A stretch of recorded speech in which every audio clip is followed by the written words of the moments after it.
ನಮಸ್ಕಾರ ವಿದ್ಯಾರ್ಥಿಗಳೇ, ನಿಮಗೆ ಪ್ರಿಸೆಂಟ್ ಕ್ಲಾಸ್ಗೆ ಸುಸ್ವಾಗತ. ನಾನು ಅಜಿತ್, ನಿಮ್ಮ ಗಣಿತ ಶಿಕ್ಷಕ. ಸೊ ನಮ್ಮ ಹಿಂದಿನ ತರಗತಿಯಲ್ಲಿ ಏನು ಮಾಡಿದ್ವಿ, ನಾವು ತ್ರಿಭುಜಗಳ ಬಗ್ಗೆ ಚರ್ಚೆ ಮಾಡಿದ್ವಿ. ತ್ರಿಭುಜಗಳ ಪಾಠವನ್ನು ಪೂರ್ತಿಯಾಗಿ ನಾವು ಅಭ್ಯಾಸ ಮಾಡಿದ್ವಿ. ಸೊ ಅವು ನೀವು ಪುನರಾವರ್ತನೆ ಮಾಡಬೇಕು. ನೀವು ಮಾಡಿದಿರಿ ಅಂತ ನನಗೆ ನಂಬಿಕೆ ಇದೆ. ಸೊ ಇವತ್ತು ಹೊಸ ಪಾಠವನ್ನು ಶುರು ಮಾಡೋಣ. ಯಾವುದು? ನಿರ್ದೇಶಾಂಕ ರೇಖಾಗಣಿತ. ಇದರ ಬಗ್ಗೆ ಸ್ವಲ್ಪ ನಿಮಗೆ 9ನೇ ತರಗತಿ ಹಿಂದ್ಗಡೆ ಸ್ವಲ್ಪ ನಿಮಗೆ ಕಲ್ತಿದ್ದೀರಿ ಈಗ. ಸೊ ಅದನ್ನು ಸ್ವಲ್ಪ ಈಗ ಅದು ಮುಂದೆ ಅದರ ಉಪಯೋಗ ಹೆಂಗೆ ಅಂತ ನಾವು ಈ ತರಗತಿಯಲ್ಲಿ ಕಲಿತಾ ಇದ್ದೀವಿ. ಏನಂತ ಕೊಟ್ಟಿದ್ದಾರೆ ಅವರು? ಒಂದು ಸಮತಲದ ಮೇಲೆ ಒಂದು ಬಿಂದುವನ್ನು ಗುರುತಿಸಲು. ಎಲ್ಲಿ ಉಪಯೋಗಿಸ್ತೀವಿ ಇದನ್ನು? ನಾವು ಯಾವುದೇ ಒಂದು ಸ್ಥಾನವನ್ನು ಉಪಯೋಗಿಸಲು ಇದನ್ನು ಉಪಯೋಗಿಸ್ತೀವಿ. ಈಗ ನೀವು ಮೊಬೈಲಲ್ಲಿ ನೋಡಿರ್ಬೋದು, ಗೂಗಲ್ ಇದು ಎಂತಿದೆಯಲ್ಲ, ನಾವು ಯಾವುದಾದ್ರೂ ಒಂದು ಇದಕ್ಕೆ ಹೋಗಬೇಕಾದ್ರೆ ಗೂಗಲ್ನಂದೇ ಉಪಯೋಗಿಸ್ತೀವಿ. ಸೊ ಅವರೆಲ್ಲ ಇದೇ ನಿರ್ದೇಶಾಂಕ ಗುಣ ಇದರಿಂದನೇ, ರೇಖಾಗಣಿತದಿಂದನೇ ಅದನ್ನು ಮಾಡಿರೋದು. ಅದು ಮುಂದೆ ಇನ್ನು ಹೆಂಗೆ ಮಾಡ್ಯಾರ ಅಂತ ಮುಂದೆ ಕಲಿತೀವಿ. ಈಗ ಅದರದ್ದು ಉಪಯೋಗಗಳನ್ನು ನೋಡೋಣ ಅಂತ. ಏನು? ನಿರ್ದೇಶಾಂಕ ರೇಖಾಗಣಿತ ಇದು ಒಂದು ಭಾಗ, ರೇಖಾಗಣಿತ ಒಂದು ಭಾಗ. ಇಲ್ಲಿ ನಿರ್ದೇಶಾಂಕಗಳನ್ನು ಉಪಯೋಗಿಸ್ತೀವಿ. ಏನಂದರೆ ನಾವು ಕಲ್ತಿದ್ವಲ್ಲ, ಇಲ್ಲಿ ನಾವು ನಕ್ಷೆಯನ್ನು ಹಾಕಿದ್ವಿ ಎಕ್ಸ್ ಮತ್ತು ವಾಯ್. ಸೊ ಅದರ ಇವು ಬಿಂದುಗಳನ್ನು ನಾವು ಇಲ್ಲಿ ಉಪಯೋಗಿಸ್ತೀವಿ. ಒಂದು ಸಮತಲದ ಮೇಲೆ ಒಂದು ಬಿಂದುವನ್ನು ಗುರುತಿಸಲು ನಮಗೆ ಒಂದು ಜೊತೆ ನಿರ್ದೇಶಾಂಕ ಅಕ್ಷಗಳು ಅಂದರೆ ಎಕ್ಸ್ ಮತ್ತು ವಾಯ್ ಅಕ್ಷಗಳು ಬೇಕಾಗುತ್ತವೆ ಎಂಬುದನ್ನು ನೀವು 9ನೇ ತರಗತಿಯಲ್ಲಿ ಅಧ್ಯಯನ ಮಾಡಿ. ನಾವು ಇದನ್ನು ಮಾಡಿ 9ನೇ ತರಗತಿ ನಾವು ಇದನ್ನು ಕಲ್ತಿದ್ದೀವಿ. ವಾಯ್ ಅಕ್ಷದಿಂದ ಬಿಂದುವಿಗಿರುವ ದೂರವನ್ನು ಅದರ ಎಕ್ಸ್ ನಿರ್ದೇಶಾಂಕ, ವಾಯ್ ಲಂಬ ಇರೋದು ವಾಯ್ ಅಕ್ಷ, ಅಡ್ಡ ಇರೋದೇನು ಎಕ್ಸ್ ಅಕ್ಷ. ಈ ಥರ ಕಲ್ತಿದ್ವಲ್ಲ ನಾವು. ಇದು ಮತ್ತೊಮ್ಮೆ ನೋಡೋಣ. ಇದನ್ನು ಕಲ್ತಿದ್ವಲ್ಲ, ಇದಕ್ಕೇನಂತಿದ್ವಿ ನಾವು? ಇದು ಎಕ್ಸ್ ಅಂತಿದ್ವಿ, ಇದಕ್ಕೆ ವಾಯ್ ಅಂತಿದ್ವಿ ಅಲ್ವಾ? ಸೊ ಇಲ್ಲಿ ವಾಯ್ ಹೇಗಿದೆ? ಲಂಬವಾಗಿದೆ. ಇದರಿಂದ ಎಷ್ಟು ದೂರ ಇದೆ ಅಂತ ಅದಕ್ಕೆ ಏನಂತೀವಿ? ಆ ಬಿಂದುಗೆ ಎಕ್ಸ್ ನಿರ್ದೇಶಾಂಕ ಅಥವಾ ಕ್ಷಿತಿಜ ದೂರ ಅಂತ ಹೇಳ್ತೇವೆ. ಎಕ್ಸ್ ನಿರ್ದೇಶಾಂಕಕ್ಕೆ ಕ್ಷಿತಿಜ ದೂರ. ಆಮೇಲೆ ಎಕ್ಸ್ ಅಕ್ಷದಿಂದ ಬಿಂದುವಿಗಿರುವ ದೂರವನ್ನು, ಈಗ ಎಕ್ಸ್ ದಿಂದ ದೂರ ಇರೋದಕ್ಕೆ ಏನಂತೀವಿ? ವಾಯ್ ನಿರ್ದೇಶಾಂಕ ಅಂತ ಹೇಳ್ತೀವಿ. ಅರ್ಥವಾಯ್ತು? ಹಾಗಾಗಿ ಒಂದು ಬಿಂದುವನ್ನು ನಾವು ಹೆಂಗೆ ಗುರುತಿಸ್ತೀವಿ? ಎಕ್ಸ್ ವಾಯ್ ಈ ಥರ ಗುರುತಿಸ್ತೀವಿ. ಒಂದು ಪಿ ಅಂದರೆ ಒಂದು ಬಿಂದು, ಅದರ ನಿರ್ದೇಶಾಂಕಗಳನ್ನು ಎಕ್ಸ್ ಮತ್ತು ವಾಯ್. ಎಕ್ಸ್ ಅಂದರೆ ವಾಯಿಂದ ಎಷ್ಟು ದೂರ ಇದೆ ಅಂತ, ವಾಯ್ ಅಂದರೆ ಎಕ್ಸ್ದಿಂದ ಎಷ್ಟು ದೂರ ಇದೆ ಅಂತ, ಎಕ್ಸ್ ಅಕ್ಷದಿಂದ. ಸೊ ಇದಕ್ಕೆ ವಾಯ್ ನಿರ್ದೇಶಾಂಕ ಏನಂತೀವಿ? ಲಂಬ ದೂರ ಅಂತ ಹೇಳ್ತೀವಿ. ಕ್ಷಿತಿಜ ದೂರ, ಲಂಬ ದೂರ, ನೆನ್ಪಿಟ್ಕೊಡ್ರಿ ಇದನ್ನು. ಸೊ ಎಕ್ಸ್ ಅಕ್ಷದ ಮೇಲಿರುವ ಒಂದು ಬಿಂದುವಿನ ನಿರ್ದೇಶಾಂಕಗಳು ಎಕ್ಸ್ 0 ಇರ್ತದೆ. ಇಲ್ಲಿರೋ ಎಲ್ಲ ಹೇಗಿರ್ತವೆ? ಇದಕ್ಕೆ ಇದ್ರ ಮೇಲೆ ಇರುವೆಲ್ಲ ಹೇಗಿರ್ತದೆ? ಎಕ್ಸ್ ಬೆಲೆ ಇರ್ತದೆ, ವಾಯ್ ಬೆಲೆ ಇರುವುದಿಲ್ಲ. ವಾಯ್ ಯಾಕಂದರೆ ಇಲ್ಲಿ ಶುರು ಆಗೋದು 0, 0 ಶುರು ಆಗ್ತದೆ. ಆ ನಂತರ ವಾಯ್ ಅಕ್ಷದ ಮೇಲೆ ಹೇಗಿರ್ತಾವೆ ಬಿಂದುಗಳು? ಇಲ್ಲಿ ಏನಿರ್ತದೆ? 0 ಮತ್ತು ವಾಯ್ ಅಂದರೆ ವಾಯ್ ಬೆಲೆ 0 ಇರ್ತದೆ. ಇಲ್ಲಿ ವಾಯ್ ಬೆಲೆ 0 ಇರ್ತದೆ.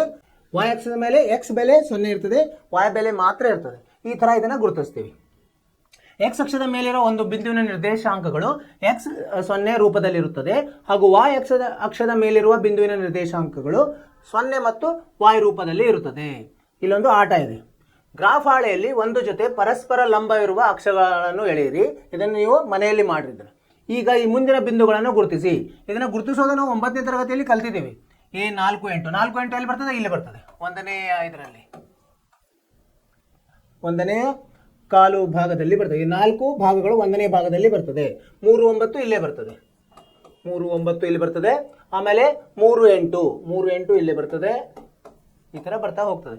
ಹಾಗಾದರೆ ಇಲ್ಲೆಲ್ಲ ಎಂಥವು ಬರ್ತವೆ? 1ನೇ ಇದರಲ್ಲಿ ಭಾಗದಲ್ಲಿ ಎಲ್ಲ ಧನ ಇವು ಬರ್ತವೆ ಬಿಂದುಗಳು. ಇವನ್ನೆಲ್ಲ ಏನು ಮಾಡಬೇಕು? ಇವೆಲ್ಲ ನೀವು ಗುರುತಿಸಿ ಸೇರಿಸಬೇಕು. ಆ ಬಳಿಕ ಪಿ 3.5 7 ಕ್ಯೂ 3 6 ಆರ್ 4 6 ಬಿಂದುಗಳನ್ನು ಒಂದು ತ್ರಿಭುಜ ಉಂಟಾಗುವಂತೆ ರಚಿಸಿ. ಎಕ್ಸ್ 5.5 7 ವಾಯ್ 5 6 ಝಡ್ 6 6 ಬಿಂದುಗಳನ್ನು ಕೂಡ ಒಂದು ತ್ರಿಭುಜ ಉಂಟಾಗುವಂತೆ ಸೇರಿಸಿ. ಈಗ ತ್ರಿಭುಜಗಳು ಉಂಟಾಗುವಂತೆ ಎಸ್ 4 5 ಟಿ 4.54 ಮತ್ತು ಯು 5 5 ಬಿಂದುಗಳಿಗೆ ಸೇರಿಸಿ. ಯು ಅನ್ನು 9 5 9 6 ಬಿಂದುಗಳಿಂದ ಸೇರಿಸಿ ನಿಮಗೆ ಯಾವ ಚಿತ್ರ ದೊರೆಯುತ್ತೆ? ಇದನ್ನು ನೀವು ಮನೆಯಲ್ಲಿ ಪ್ರಯತ್ನ ಮಾಡಿ. ಒಂದು ಗ್ರಾಫ್ ಹಾಳೆ ಅಂತ ತಗೋರಿ, ನಕ್ಷಾ ಹಾಳೆ ಸಿಗ್ತದಲ್ಲ, ಅದರಲ್ಲಿ ನೀವು ಎಕ್ಸ್ ಮತ್ತು ವಾಯ್ ಅನ್ನು ಬರೆದು ಇವೆಲ್ಲ ಧನ ಬಿಂದುಗಳಿರೋದ್ರಿಂದ ನೀವು ಒಂದೇ ಕಡೆನೇ ಮಾಡ್ಬೋದು. ಸೊ ಇವನ್ನೆಲ್ಲ ರಚಿಸಿ ನೋಡ್ರಿ ಏನು ಬರ್ತದೆ ಅಂತ ನಿಮ್ಗೆ ಗೊತ್ತಾಗ್ತದೆ. ಅದು ನಿಮಗೆ ತಿಳಿಲಿಕ್ಕೆ ಸರಳ ಆಗ್ತದೆ. ಆಮೇಲೆ ನಾವು ಹೋದ 9ನೇ ತರಗತಿಯಲ್ಲಿ ಇದನ್ನು ಕಲ್ತಿದ್ವಿ. 2 ಚರಾಕ್ಷರ ಅಂದರೆ ಇಲ್ಲಿ ಈಗೂ ಕಲ್ತಿದ್ವಿ. 10ನೇ ತರಗತಿಯಲ್ಲಿ 9ನೇ ತರಗತಿಯಲ್ಲೂ ಕಲ್ತಿದ್ವಿ. 2 ಚರಾಕ್ಷರಗಳಿರುವ ರೇಖಾತ್ಮಕ ಸಮೀಕರಣ. ಇಲ್ಲಿ ನಾವೇನು ಕಲ್ತೀವಿ? 10ನೇ ತರಗತಿಯಲ್ಲಿ ಜೋಡಿ ಸಮೀಕರಣ ಕಲಿತೀವಿ. ಅಂದ್ರೆ ಏನು? AX ಸಂಕಲನ ಬಿ ವೈ ಸಂಕಲನ ಸಿ ಸಮ 0 ರೂಪದಲ್ಲಿರುವ ಎ ಮತ್ತು ಬಿ 0 ಇರಬಾರ್ದು. ಎರಡು ಚರಾಕ್ಷರಗಳಿರುವ ರೇಖಾತ್ಮಕ ಸಮೀಕರಣಗಳು ನಕ್ಷಾಕ್ರಮದಲ್ಲಿ ಪ್ರತಿನಿಧಿಸುವಾಗ ಸರಳ ರೇಖೆಯನ್ನು ಉಂಟು ಮಾಡುತ್ತದೆ. ಇದನ್ನು ಕಲ್ತಿದ್ದೀವಿ ನಾವು. ಈ ಥರ ಸರಳ ರೇಖೆ ಮಾಡ್ತದೆ. ಅದು ಸರಳ ರೇಖೆ ಇಲ್ಲಿಂದ ಹೀಗೆ ಈ ಥರ ಇರ್ತದೆ. ಎ ಎಕ್ಸ್ ಸಂಕಲನ ಬಿ ವೈ ಸಂಕಲನ ಸಿ ಸಮ 0. ಇದನ್ನು ನಾವು ಕಲ್ತಿದ್ವಿ. ಇದನ್ನು ನಾವು ನಕ್ಷೆಯನ್ನು ರಚಿಸದೆ ನೋಡಿದ್ದೀವಿ. ಅಲ್ಲದೆ ಅಧ್ಯಾಯ 2ರಲ್ಲಿ ಇದು ಯಾವುದು ಪರವಲಯನು ಕಲ್ತೀವಿ. ಎಂಥದ್ದು ವರ್ಗ ಸಮೀಕರಣ ಇತ್ತಲ್ಲ, A X square plus B X plus C A ಸಮ 0 ಇಲ್ಲ, ಯಾವುದಕ್ಕೆ 0ಗೆ ಸಮ ಇಲ್ಲ. ಇದರ ನಕ್ಷೆ ಒಂದು ಪರವಲಯ ಎಂಬುದನ್ನು ಕೂಡ ನಾವು ನೋಡಿವಿ. ಸೊ ಇವೆಲ್ಲ ಇದರಿಂದ ಮಾಡಿದ್ವಿ, ನಾವು ನಕ್ಷೆ ರಚಿಸಿ ನೋಡಿದ್ವಿ. ಅದೇ ಅಲ್ಲಿ ಇದು ಉಪಯೋಗ ಬರ್ತದೆ. ಅದಕ್ಕೆ ನಾವು ರೇಖಾಗಣಿತದಲ್ಲಿ ಇದು ಏನು ನಿರ್ದೇಶಾಂಕ ರೇಖಾಗಣಿತದ ಆಕೃತಿಗಳ ಅಧ್ಯಯನಕ್ಕೆ ಒಂದು ಬೀಜಗಣಿತ ಸಾಧನವಾಗಿ, ಅಂದರೆ ಇದು ಹೆಂಗಂದ್ರೆ ಬೀಜಗಣಿತ ರೇಖಾಗಣಿತ ಸೇರಿದೆ ಇದು. ಅದಕ್ಕೆ ನಾವು ನಿರ್ದೇಶಾಂಕ ರೇಖಾಗಣಿತ ಆಗ್ತದೆ. ಇದು ಎಲ್ಲೆಲ್ಲಿ ಉಪಯೋಗಿಸ್ತೀವಿ? ಬೀಜಗಣಿತವನ್ನು ಉಪಯೋಗಿಸಿ ರೇಖಾಗಣಿತವನ್ನು ಅಭ್ಯಾಸ ಮಾಡಲು ಮತ್ತು ರೇಖಾಗಣಿತ ಸಹಾಯದಿಂದ ಬೀಜಗಣಿತವನ್ನು ಅರ್ಥ ಮಾಡಿಕೊಳ್ಳಲು ಇದು ನಮಗೆ ಸಹಾಯ ಮಾಡ್ತದೆ. ಒಂದಕ್ಕೊಂದು ಸಹಾಯ ಆಗ್ತದೆ. ಬೀಜಗಣಿತದಿಂದ ರೇಖಾಗಣಿತ ನಾವು ಕಲಿಬೋದು, ರೇಖಾಗಣಿತದಿಂದ ಬೀಜಗಣಿತ.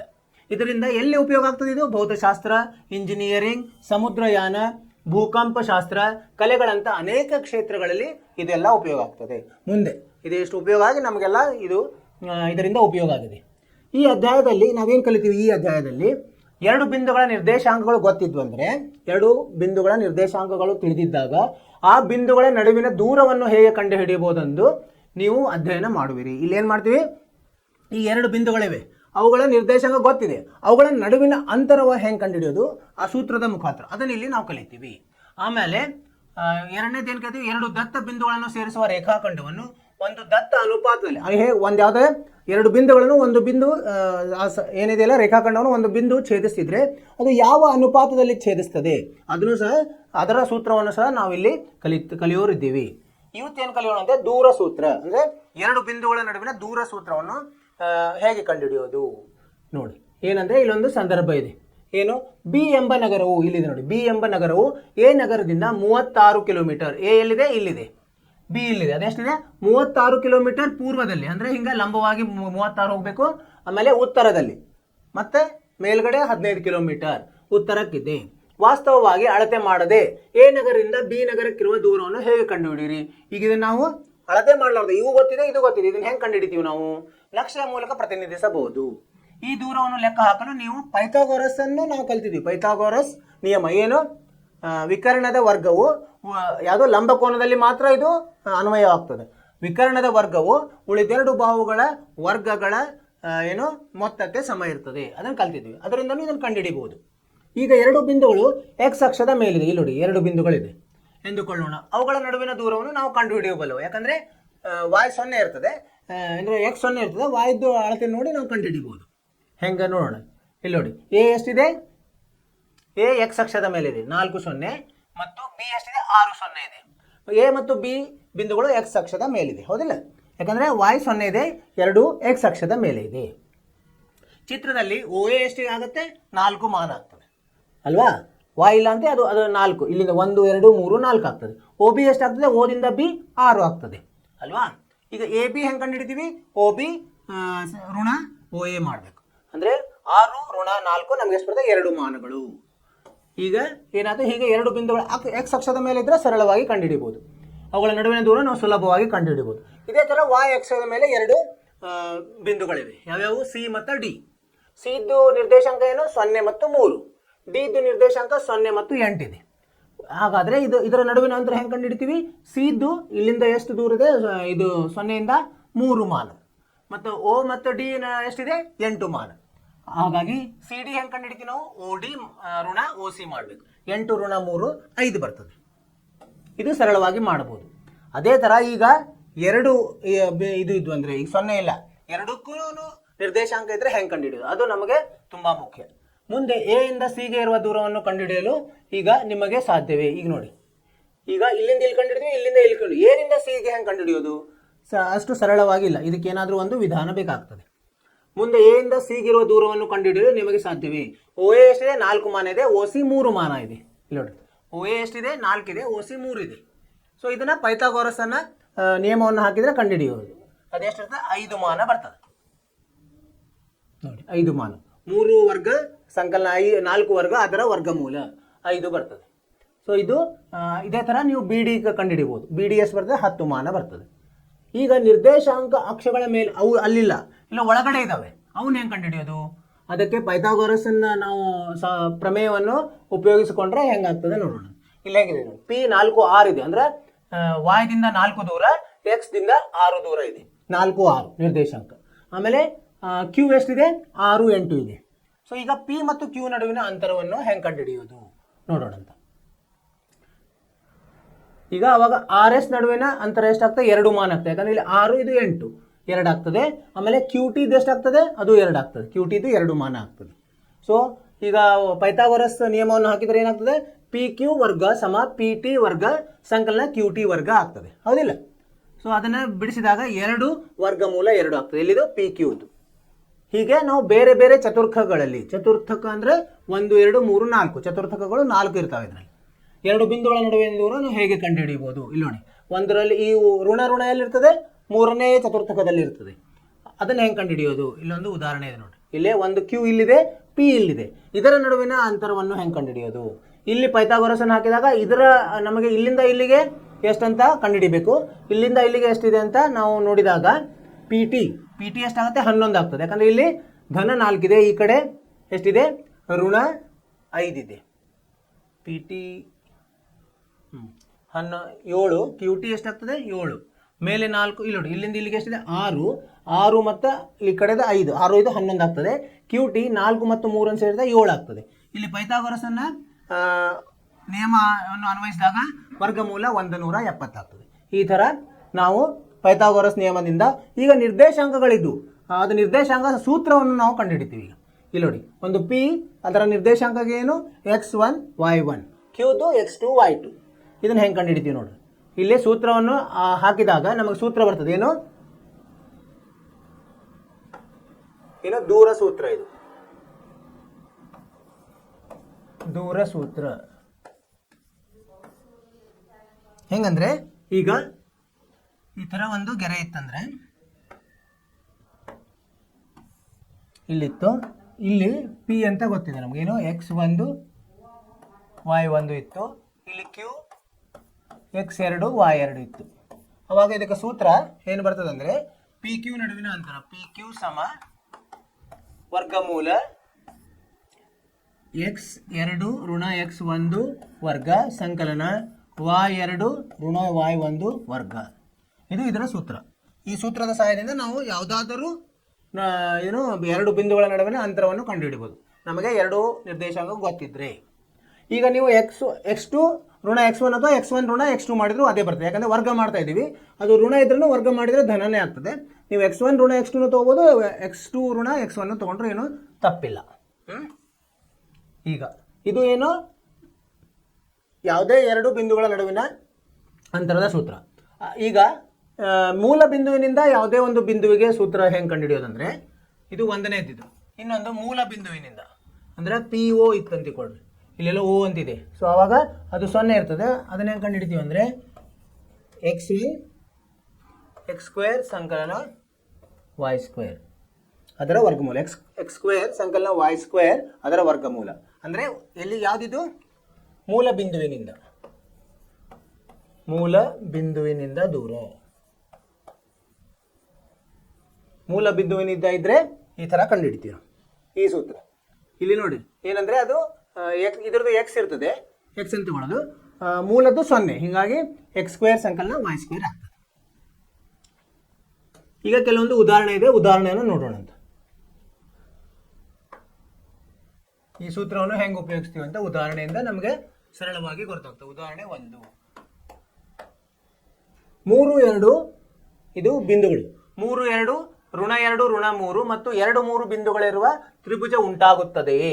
ಹೌದು ಎಂದಾದರೆ ಉಂಟಾದ ತ್ರಿಭುಜದ ವಿಧವನ್ನು ಕಂಡುಹಿಡಿಯಿರಿ.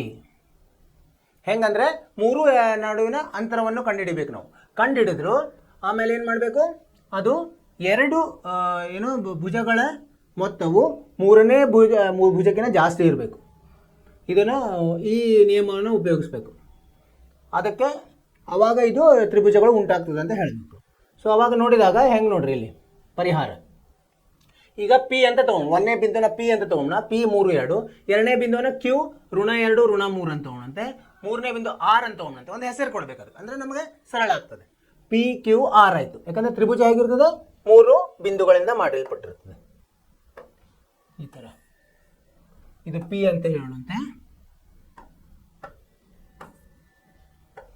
ಇದು ಪಿ, ಇದು ಕ್ಯೂ, ಇದು ಆರ್. ಪಿ ಅನ್ನ 3 2 ತಗೊಂಡ, ಕ್ಯೂ ಅಂದ್ರೆ ಎಷ್ಟು ತಗೊಂಡ -2 -3 ಮತ್ತು ಆರ್ 2 3. ಈ ತರ 3 ಬಿಂದುಗಳು. ಈಗ ಏನ್ ಮಾಡ್ಬೇಕು, ಮೊದಲೇ ನಾವು P Q Q R P R ಸೂತ್ರದ ಸಹಾಯದಿಂದ ಕಂಡುಹಿಡಿಯಬೇಕು. ಇಲ್ಲಿ ನೋಡಿ ಹೇಗಂದ್ರೆ ಪಿ ಕ್ಯೂ ಅಂದ್ರೆ ಪಿದು x1 ಕ್ಯೂದು x2 ಅಂತ ತಗೊಳ್ಳೋದು. ಏನಾಯ್ತು ಈಗ 3 ಋಣದ್ದು ಋಣ ಮಾಡಿದ್ರೆ ಏನ್ ಬರ್ತದೆ, x1 ಋಣ x2 ಮಾಡಿದ್ದಾರೆ. ಋಣದ ಋಣ ಅಂದ್ರೆ ಧನ ಆಗ್ತದೆ. 3 ಸಂಕಲನ 2 ವರ್ಗ, 2 ಸಂಕಲನ 3 ವರ್ಗ ಅಂದ್ರೆ ಎಷ್ಟಾಯ್ತು, ಅಂದಾಜು 2 ಪಿ ಕ್ಯೂ ಎಷ್ಟು ಬಂತು, 7.7 ಬಂತು ಈ ಸೂತ್ರವನ್ನು ಹಾಕಿದಾಗ. ಕ್ಯೂ ಆರ್ ಎಷ್ಟು ಬಂತು, ಅದೇ ತರ ಕ್ಯೂ ಮತ್ತು ಆರ್ ನಡುವಿನ ಅಂತರ ಏನು, -2 -2 ವರ್ಗ, -3 ವರ್ಗ. ಅದನ್ನ ನಾವು ಸರಳ ಮಾಡಿದಾಗ ಅದು 7.2 ಬಂತು ಕ್ಯೂ ಆರ್ 7.21 ಬಂತು ಅಂದಾಜು. ಪಿ ಆರ್ ಎಷ್ಟು ಬಂತು ನೋಡ್ರಿ, ಪಿ ಆರ್ ಅಂದ್ರೆ ಪಿ ಮತ್ತು ಆರ್ ನಡುವಿನ ಅಂತರ 3 -2 ವರ್ಗ, 2 -3 ವರ್ಗ ಅಂದ್ರೆ -2 ಅಂದ್ರೆ 1.41 ಬಂತಿದ್ದು ನಡುವಿನ ಅಂತರ. ಈಗ ಇದು ತ್ರಿಭುಜ ಆಗ್ತದೆ ಇಲ್ಲ ಅಂತ ಹೆಂಗೆ ನೋಡಬೇಕು, ಎರಡು ಬಾಹುಗಳ ಮೊತ್ತ ಮೂರನೇ ಬಾಹುಕಿನ ಜಾಸ್ತಿ ಇರಬೇಕು, ಅವಾಗ ಇದು ತ್ರಿಭುಜವು ಇಲ್ಲಿ ಸಾಧ್ಯವಿದೆ ಅಂತ ಆಗ್ತದೆ. ಇಲ್ಲ ನೋಡಿ, ಇದನ್ನು ಸೇರಿಸಿದ್ರೆ ಎಷ್ಟಾಗುತ್ತೆ, 8.5 ಆಗ್ತದೆ. ಇದು ದೊಡ್ಡದಾಯ್ತು. ಇದು ಸೇರಿಸಿದ್ರೆ ಇದಕ್ಕಿಂತ ದೊಡ್ಡದಾಗತ್ತೆ, ಮತ್ತೆ ಇದು ಸೇರಿಸಿದ್ರೆ ಇದಕ್ಕಿಂತ ದೊಡ್ಡದು ಆಗುತ್ತೆ. ಆದ್ದರಿಂದ ಇಲ್ಲಿ ಏನಾಯ್ತು, ಸಾಧ್ಯವಿದೆ ಅಂತ ಹೇಳಬಹುದು, ತ್ರಿಭುಜ ಉಂಟಾಗುತ್ತದೆ. ಇಲ್ಲಿ ತ್ರಿಭುಜ ಉಂಟಾಗುತ್ತದೆ. ಯಾಕಂದ್ರೆ 2 ಬಾಹುಗಳ ಮೊತ್ತ ಮೂರನೇ ಬಾಹುಗಿನ ಹೆಚ್ಚಿಗೆ ಇದೆ. ಯಾವುದೇ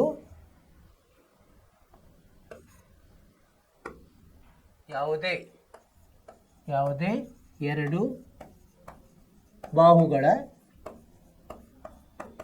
ಮೊತ್ತ ಮೂರನೇ ಬಾಹುಗಿಂತ ಹೆಚ್ಚಾಗಿದೆ. ಆದ್ದರಿಂದ ಏನಾಗ್ತದೆ, ಇಲ್ಲಿ ಸಾಧ್ಯವಿದೆ, ತ್ರಿಭುಜ ಸಾಧ್ಯವಿದೆ ಅಂತ ಹೇಳ್ಬೇಕು ನಾವು.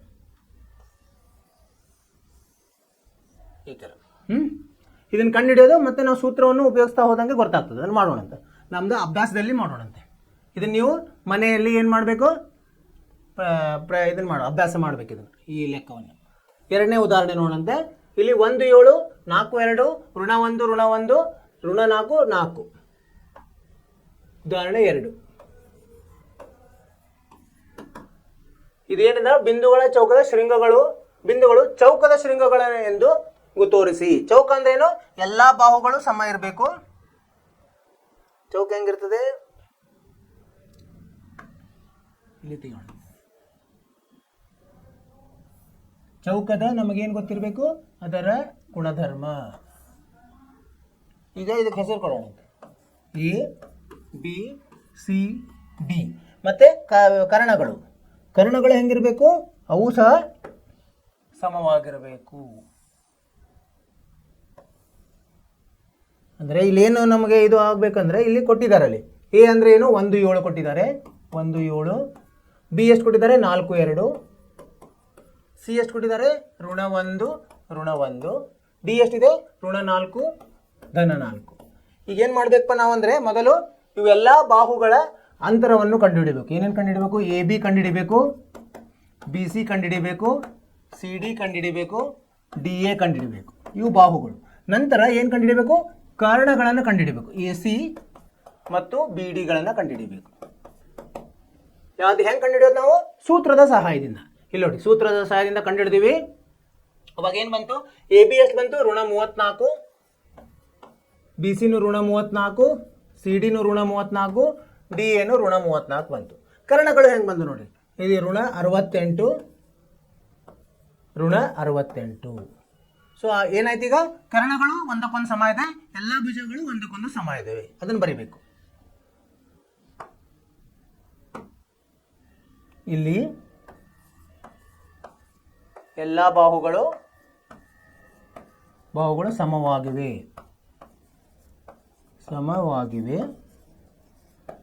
ಮತ್ತು ಎರಡು ಕರ್ಣಗಳು ಸಮವಾಗಿವೆ.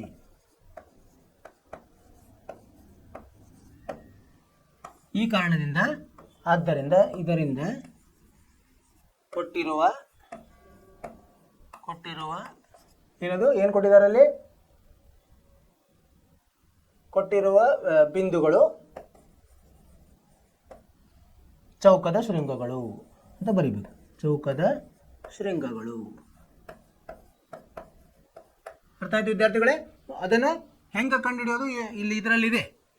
ಏನು ಉದಾಹರಣೆಯಲ್ಲಿ ನೀವು ಇದನ್ನ ಮನೆ ಕೆಲಸ ಮಾಡಬೇಕು. ಎಲ್ಲ ಉದಾಹರಣೆಗಳು ನೀವು ಮನೆ ಕೆಲಸ ಅಭ್ಯಾಸವನ್ನು ಇಲ್ಲಿ ಮಾಡೋಣ ಅಂತ ನಾವು. ಈಗ ಎ ಬಿ ಹೆಂಗೆ ಕಂಡುಹಿಡಿತೀವಿ? ಇದು x1 x2 ತಗೊಳ್ಳೋದು, ಇದು y1 y2 ತಗೊಳ್ಳೋದು. x1 ಋಣ x2 ಅಥವಾ x2 ಋಣ x1 ಅದರ ವರ್ಗ ಸಂಕಲನ, y1 ಋಣ y2 ಅಥವಾ y2 ಋಣ y1 ಅದರ ವರ್ಗ. ಅದನ್ನು ಮಾಡಿ ಸರಳ ಮಾಡಿದರೆ ಕೊನೆಗೆ ಒಂದು ಉತ್ತರ ಬರ್ತದೆ. ಅವೆಲ್ಲ ಒಂದೇ ಬಂದಿದೆ. ಬಾಹುಗಳು ಒಂದೇ ಬಂತು, ಕರ್ಣಗಳು ಒಂದೇ ಬಂತಂದ್ರೆ ಅದಕ್ಕೆ ಏನಂತೀವಿ ನಾವು? ಚೌಕ ಅಂತ ಹೇಳ್ತೀವಿ. ಇದರಲ್ಲಿ 4 ಬಿಂದುಗಳು ಇರಬೇಕು. ಈ ಥರ ಉತ್ತರ ಬರೀಬೇಕು. ಇಲ್ಲಿ ಬರೆದಿದ್ದೀವಿ ನಾವು. ಈಗ ಅದಕ್ಕೆ ಪರಿಹಾರ ಏನಂದ್ರೆ, ಇದು ನಕ್ಷೆಯಲ್ಲಿ ಇದೇನು ನಕ್ಷಾಪುಟದಲ್ಲಿ ಇದನ್ನ ಏನು ಮಾಡಬೇಕು? AD² ಇದನ್ನ ಹೀಗೂ ಹೇಳ್ಬೋದು ನಾವು. AD² ಸಂಕಲನ DC². ಪೈಥಾಗೋರಸನ್ನ ಇಲ್ಲಿ ಏನು ನಿಯಮವನ್ನು ಹಾಕಬೇಕು. AD² ಸಂಕಲನ DC² ಸಮ AC² ಅಥವಾ AB² ಸಂಕಲನ BC² AC²ಗೆ ಸಮ ಇತ್ತಂದ್ರೆ ಅದು ಏನಂತ ಚೌಕ ಆಗ್ತದೆ. ಆ ಥರನೂ ಮಾಡ್ಬೋದು, ಈ ಥರ ಮಾಡಿದ್ರು ಬರ್ತದೆ. ಎಲ್ಲನೂ ಒಂದೇ ಉತ್ತರ ಬರ್ತದೆ. ಈಗ ಉದಾಹರಣೆ 3.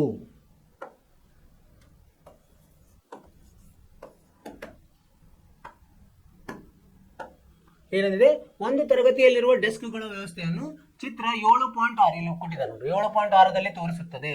ಆಶೀಮಾ, ಭಾರತಿ, ಕ್ಯಾಮೆಲಾ 3 ಮಂದಿ ಇದ್ದಾರೆ. ಆಶೀಮಾ ಇಲ್ಲಿ ಎ ದಲ್ಲಿದ್ದಾಳೆ, 3-1 ನಿರ್ದೇಶಾಂಕದ ಮೇಲೆ ಇದ್ದಾಳೆ. ಬಿ ಯಾರು? ಭಾರತಿ 6-4ರಲ್ಲಿದ್ದಾಳೆ. ಸಿ ಯಾರು? ಕ್ಯಾಮೆಲಾ ಎಲ್ಲಿದ್ದಾಳೆ? 8-6ದಲ್ಲಿ ಕುಳಿತಿದ್ದಾರೆ. ಈ 3 ವಿದ್ಯಾರ್ಥಿನಿಯರು ಒಂದೇ ಸರಳ ರೇಖೆಯಲ್ಲಿ ಕುಳಿತಿದ್ದಾರೆಂದು ನಿಮಗೆ ಅನಿಸುತ್ತದೆ. ನಿಮ್ಮ ಉತ್ತರಕ್ಕೆ ಕಾರಣ ಕೊಡಿ. ಹೆಂಗ ಇವರು ಏನೋ 3 ಬಿಂದುಗಳು ಸರಳ ರೇಖೆ ಉಂಟು ಮಾಡುತ್ತೆ ಅಂತ ಹೆಂಗೆ ಕಂಡು ಹಿಡಿಯೋದು ನಾವು? AB ಸಂಕಲನ BC ಸಮ ACಗೆ ಇರಬೇಕು. ಆ ಥರ ಮಾಡಬೇಕು. ಈಗ ಅವ್ರು ಏನೇನು ಕೊಟ್ಟಿದ್ದಾರೆ ಇದನ್ನ ನೋಡಿದರೆ ನಾವು ಮೊದಲು ಏನು ಕಂಡುಹಿಡಬೇಕು? AB ಕಂಡುಹಿಡಿಬೇಕು. AB ಹೆಂಗೆ ಕಂಡುಹಿಡಿತೀವಿ? ಇದರ ದೂರದ ಸೂತ್ರದಿಂದ. ಎಷ್ಟು ಬಂತದು? 3√2 ಬಂತು. BC ಎಷ್ಟು ಬಂತು? ಮಾಡ್ಬೇಕಿದೆ ನಾವು 2√2. ನಾ ಇಲ್ಲಿ ನೇರವಾಗಿ ಬರಿತಾ ಇದ್ದೀನಿ, ನೀವು ಮನೆಯಲ್ಲಿ ಪ್ರಯತ್ನ ಮಾಡಬೇಕು. AC ಎಷ್ಟು ಬಂತು? 5√2. ಈಗ ನಾವು AB ಮತ್ತು BC ಯನ್ನು ಸೇರಿಸಿದ್ರೆ ಎಷ್ಟು ಬರ್ತದೆ? AB ಸಂಕಲನ BC ಎಷ್ಟು ಬರ್ತದೆ? 3√2 ಸಂಕಲನ 2√2. ಇವು ಒಂದೇ ಥರದ ಪದಗಳಾಗ್ತದೆ, ಸಹಪದಗಳು. 5√2. ಈಗ AC ಎಷ್ಟಿದೆ? 5√2. ಸೊ ಆದ್ದರಿಂದ AB ಸಂಕಲನ BC ಸಮ AC. ಅದರಿಂದ ಏನು ಹೇಳ್ಬೋದು ನಾವು? 3 ಬಿಂದುಗಳು. ಆದ್ದರಿಂದ ಏನಂತ ಹೇಳ್ಬೋದು? A, B ಮತ್ತು C ಬಿಂದುಗಳು ಸರಳ ರೇಖೆ ಉಂಟು ಮಾಡುತ್ತವೆ.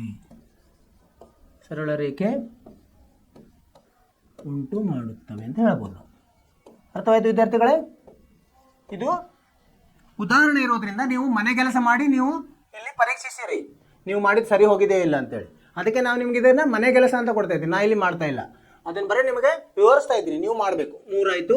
4ನೆಯ ಉದಾಹರಣೆ ನೋಡೋಣ. 4ನೇ ಉದಾಹರಣೆ ಏನಿದೆ?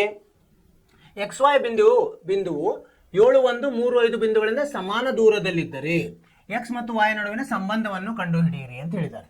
ಈ ತರ ಒಂದು ಏನಿದೆ? XY ಬಿಂದು ಇದೆ. ಇಲ್ಲಿ ಅದರ ಹೆಸರು ಕೊಡೋಣಂತೆ P ಅಂತ ಹೆಸರು ಕೊಡೋಣ. P, X ಮತ್ತು Y. ಸರಿನಾ? ಇಲ್ಲಿ ಕೆಳಗಡೆ 2 ಬಿಂದುಗಳಿದ್ದಾವೆ. ಯಾವುದು? ಇದು P ಅಂತ ಹೇಳೋಣಂತೆ.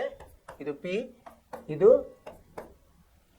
A71 ಮತ್ತು ಇನ್ನೊಂದು ಯಾವುದು? B35.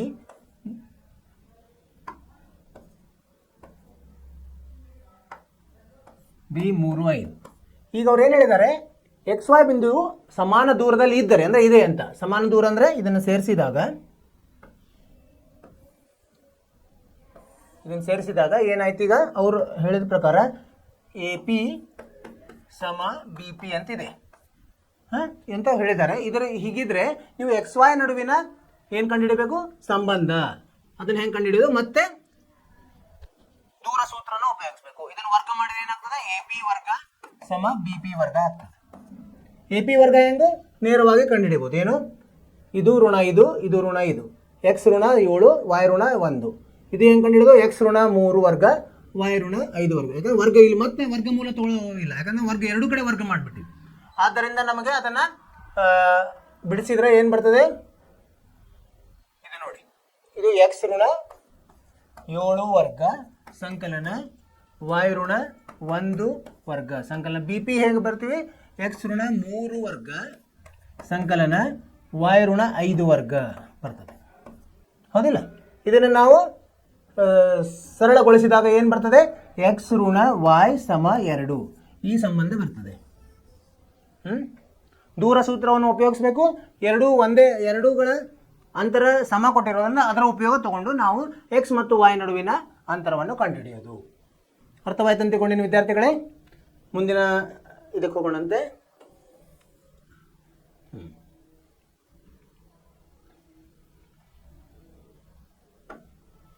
5ನೆಯ ಉದಾಹರಣೆ. ಎ 6 5 ಬಿ ಋಣ 4 3 ಬಿಂದುಗಳಿಂದ ಸಮಾನ ದೂರದಲ್ಲಿರುವ ವಾಯ್ ಅಕ್ಷದ ಮೇಲಿನ ಬಿಂದುವನ್ನು ಕಂಡುಹಿಡಿಬೇಕು. ನಾವು ಹೆಂಗೆ ಕಂಡುಹಿಡಿತೀವಿ, ವಾಯ್ ಅಕ್ಷದ ಮೇಲೆ ಏನಿರ್ತದೆ, ಎಕ್ಸ್ 0 ಇರ್ತದೆ. ಸೊ ಅದರ ಸಹಾಯದಿಂದ ನಾವು ಕಂಡುಹಿಡಿಯೋದು. ಹೆಂಗೆ ಕಂಡುಹಿಡಿತೀವಿ ನೋಡೋಣ. ಈ ಥರ ಇರ್ತದೆ. ವಾಯ್ ಅಕ್ಷ ಅಂದರೆ ಹಿಂಗೆ ಸೀದಾ ಇರ್ತದೆ. ಇದನ್ನು ಚಿತ್ರ ತೆಗಿತೀನಿ ನಿಮ್ಗೆ, ಅಂದರೆ ನಿಮ್ಗೆ ನೋಡ್ಲಿಕ್ಕೆ ಆಗ್ತದೆ. ಈ ಥರ ಇದೆ ಅಕ್ಷಗಳು. ಈಗ 6 5 ಎಲ್ಲಿ ಬರ್ತದೆ, ಇಲ್ಲೇ ಬರ್ತದೆ, ಇಲ್ಲೆಲ್ಲೋ ಬರ್ತದೆ 6 5 ಅಲ್ವಾ. ಇದು ಯಾವುದು, ಎ 6 5 ಇಲ್ಲಿ ಬರ್ತದೆ. ಆಮೇಲೆ ಋಣ 4 3 ಋಣ 4 ಎಲ್ಲಿ ಬರ್ತದೆ, ಈ ಕಡೆ ಋಣ 4 ಎಕ್ಸ್ ಋಣ 4 3 ಇಲ್ಲೆಲ್ಲೋ ಬರ್ತದೆ. ಇದು ಯಾವುದು, ಬಿ ಅಲ್ಲ. ಹಾಂ, ಋಣ 4 3. ಈಗ ಇದನ್ನು ಒಂದಕ್ಕೊಂದು ಸೇರಿಸಿದಾಗ